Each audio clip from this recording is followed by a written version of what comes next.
Well, it's Public Service Day here at Extra Credits, and we got something to talk about. Something important.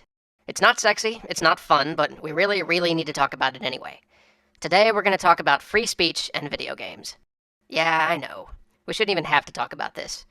If BP and Walmart's money spending decisions are protected under the First Amendment, why is anyone even questioning whether or not games should be? It's ludicrous, but there it is. Apparently, some people still just aren't completely convinced. The reason we're dedicating an episode to this subject is because gaming is about to face a huge milestone in the coming year, and perhaps the biggest threat it's ever faced. For all intents and purposes, this year, the Supreme Court of the United States will decide if video games are, legally speaking, an art. But first, a little background. A few years back, California made it a crime to sell interactive entertainment with violent content to minors. Terrible, silly, yes. But really not that big a deal, right? I mean, we've seen laws like this pop up dozens of times all over the country, and every time they get crushed in court.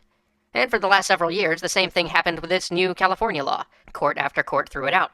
But this year, out of nowhere, the Supreme Court of the United States, the ultimate last word, decided that they would hear the case. What?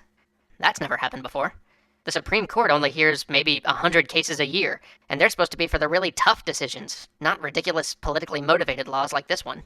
Any first-year law student could tell you this thing's unconstitutional. So what happened? Well, the argument changed. You see, in the past, any law coming after violent video games has tried to claim that these games are obscene. For those of you who aren't First Amendment buffs, obscene materials don't enjoy free speech protections and can be regulated by law. But, to be considered obscene, a work has to fail something called the Miller test. The Miller test requires 3 things. 1, that the average person in the community would find the work objectionable. 2, that the work describes in an offensive or objectionable way sexual content, as defined by law. And 3, that the work as a whole lacks literary, artistic, political, or scientific value. As you can imagine, trying to restrict violent video games always fails this test. Even if you ignore number 2, the one about sexual content, it's impossible to argue that the medium as a whole has no literary, artistic, political, or scientific value. That would be like saying TV as a medium lacks those qualities. I mean, what would that even mean? Besides, even if we ignore artistic value, we could do a whole show on what this medium's done for science. Stay on target. What? I'm just saying that... Stay on target. All right. Okay, First Amendment. So clearly, the violent video games are obscene thing doesn't cut it. But this time around, the state of California has found a new argument, one that's much harder to dismiss with a cursory glance. They're arguing that violent games do harm to minors.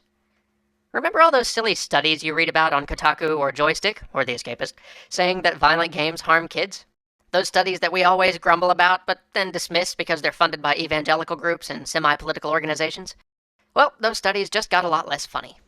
They are the firepower behind this argument, and they're apparently strong enough to get the Supreme Court to listen to the case.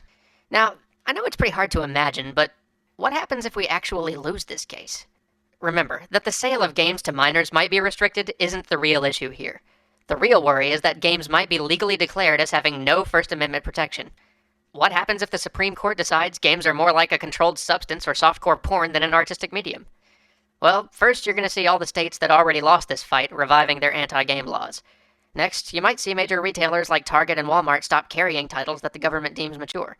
And if that happens, you're going to see fewer developers creating games like BioShock and Fallout, because for all of their artistic merit, they fall under the restrictions of this law.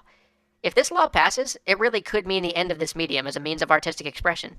Games really will be a child's plaything, and nothing more, working under the watchful eye of people who don't understand the medium or its true potential. But don't worry, it's not all doom and gloom. There's another part to this argument that California has yet to justify, which is why minors can't choose for themselves what games to play. And that's a bit harder to justify, to the point of being pretty funny, actually. The great state of California is trying to argue that those of its citizens under 18 years of age lack the mental ability to make reasoned choices. Therefore, for their own good, the government must decide for them what games they can buy. I kid you not, this comes straight from their merits brief to the Supreme Court. This precious right, the First Amendment, presupposes the capacity of the individual to make a reasoned choice as to whether to consume specific speech. Minors lack such capacity, and their liberty is best protected when the government reinforces parental authority. Seriously, go look it up. That quote isn't even out of context. Honestly, California, improve your schools or something. On the brighter side, there are also organizations fighting for us. The Entertainment Software Association, the Entertainment Merchants Association, and the Entertainment Consumer Association. These organizations have put up hundreds of thousands of dollars in the fight against this law. They're full of dedicated people who want to see games regulated by the people who make and understand them. Which leads me to why I'm saying all this. We love this medium. We think it can do incredible things for humanity and can allow us to explore parts of the human experience that have only been dimly accessible to the arts until now. We will fight as hard as we can and in every way we know to ensure that game makers can continue to make games that push the bounds and let us discover new things about ourselves. But does that mean that I believe all interactive experiences are good simply by their nature as games? No. The industry should have the good taste not to put out certain games. We as consumers should have the good sense never to buy them, to punish the industry for putting those games out there. But most of all, it is we who should be making those decisions. We who love games and want to see them become something more, something better. Not some bureaucrat in a back office, waiting for the clock to strike 6. I'll leave you with this. Once, long ago, a great man said this to his colleagues, to remind them that killing an idea was as much a sin as killing a man. Books are not absolutely dead things, but do contain a potency of life in them to be as active as that soul was whose progeny they are. Nay, they do preserve, as in a vial, the purest efficacy and extraction of that living intellect that bred them. Unless wariness be used, as good almost kill a man as kill a good book. Who kills a man kills a reasonable creature, God's image. But he who destroys a good book kills reason itself, kills the image of God, as it were, in the eye. If that's true of books, can it not be said tenfold regarding games? Thanks for listening. See you next week.